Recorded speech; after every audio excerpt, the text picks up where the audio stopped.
Good morning, শুভ সকাল, জয় শ্রীকৃষ্ণ, রাধে রাধে। সবাইকে কেমন আছেন? আজকে মেঘ মেঘ সোমবার।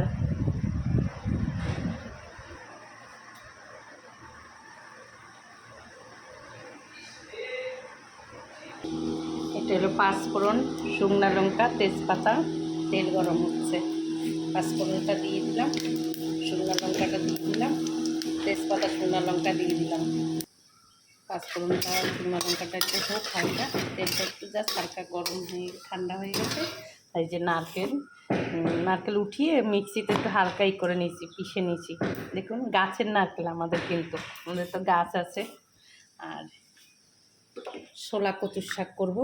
এই যে ছোলা আর কচুর শাক সিদ্ধ করে নিয়েছি, নিরামিষ কচুর শাক করবো। ছোলা কচু দুদিন হয়েছে আনছে, মাছ দিয়ে মাংস দিয়ে, মাছ দিয়ে মাথা দিয়ে, ইলিশ মাছের মাথা দিয়ে, চিংড়ি মাছ দিয়ে তো অনেক খেয়েছি, করি প্রায় করি। আমাদের ঘরে লতি কচুর শাক হবেই হামেশা। আজকে ভাবছি এই ছোলা দিয়ে কচুর শাক করি। ছোলা কচু নিয়েছে কিনা, এখন তো সবই কিনা জানেন। এটা হয়ে গেছে, নারকেলটা দিয়ে দিলাম। নারকেলটা একটু হালকা ভাজা হোক, গোটা গোটা উঠিয়ে চল্লা উঠিয়ে নিয়েছি। কী করছি, উঠিয়ে একটু ভেজে নিচ্ছি। এর সঙ্গে একটু আদা জিরা দিয়ে দিই, হালকা ভাজা হয়ে গেল। বাস, এটা একটু ভাজা হয়ে গেল। একটু আদা জিরা কাঁচা লঙ্কা এর মধ্যে আছে, বাটা দিয়ে দিই।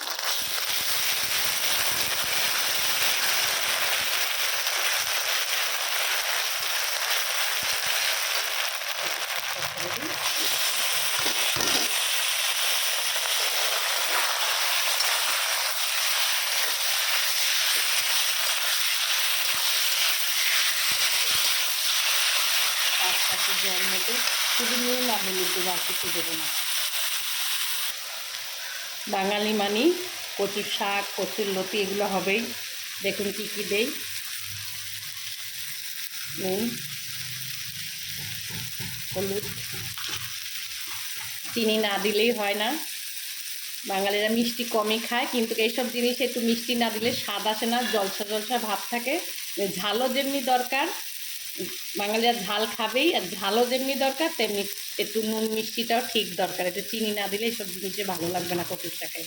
তো চিনিও দিয়ে হয়েই আসছে। কিছু কিছু ভিডিও স্কিপ করে কেটে কেটে দেখাই, কেন কেটে কেটে না দেখায় অনেক বড় হয়ে গেলে আপনাদের দেখতে অসুবিধা, তাও একটু ভিডিওগুলো লম্বা হয়ে যায়। আপনারা তাও একটু কষ্ট করে দেখবেন দিদি ভাইরা বোনরা। আমি অত গুছিয়ে কথা বলতে পারি না, আর যদি ভুল ত্রুটি হয় কিছু মনে করবেন না। ছোটো বোন হিসাবে, দিদি হিসাবে, বন্ধু হিসাবে ভুল ত্রুটি ধরেই দেবেন আমাকে।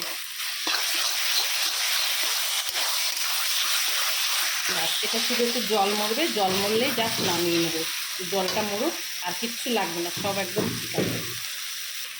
শাক, কচুর শাক, শাক ভাজা, কচুর শাক, এগুলোর জল মারতে মারতেই দিনে শেষ। এই জন্য এগুলো সবচেয়ে ঝামেলার খাবার। এগুলা মুখোমুখি খাবার, ঠিক মতন রান্না না করলেও ভালো লাগবে না। আর রান্না না ভালো হলে বাড়ির লোক বলবে কি রান্না করেছো, এগুলো কোনো পদেরই হলো না।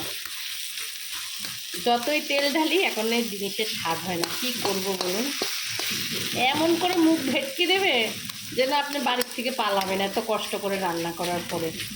বলবে এগুলো কি খাওয়ার মতন হয়েছে নাকি, এরকম করে কথা বলবে। তখন আপনার কেমন লাগবে বলুন? এত তেল মশলা দিয়ে রান্না করার পরে যদি বলে ভালো হয়নি, তখন আপনার মনটা খারাপ হয়ে যাবে না বলুন?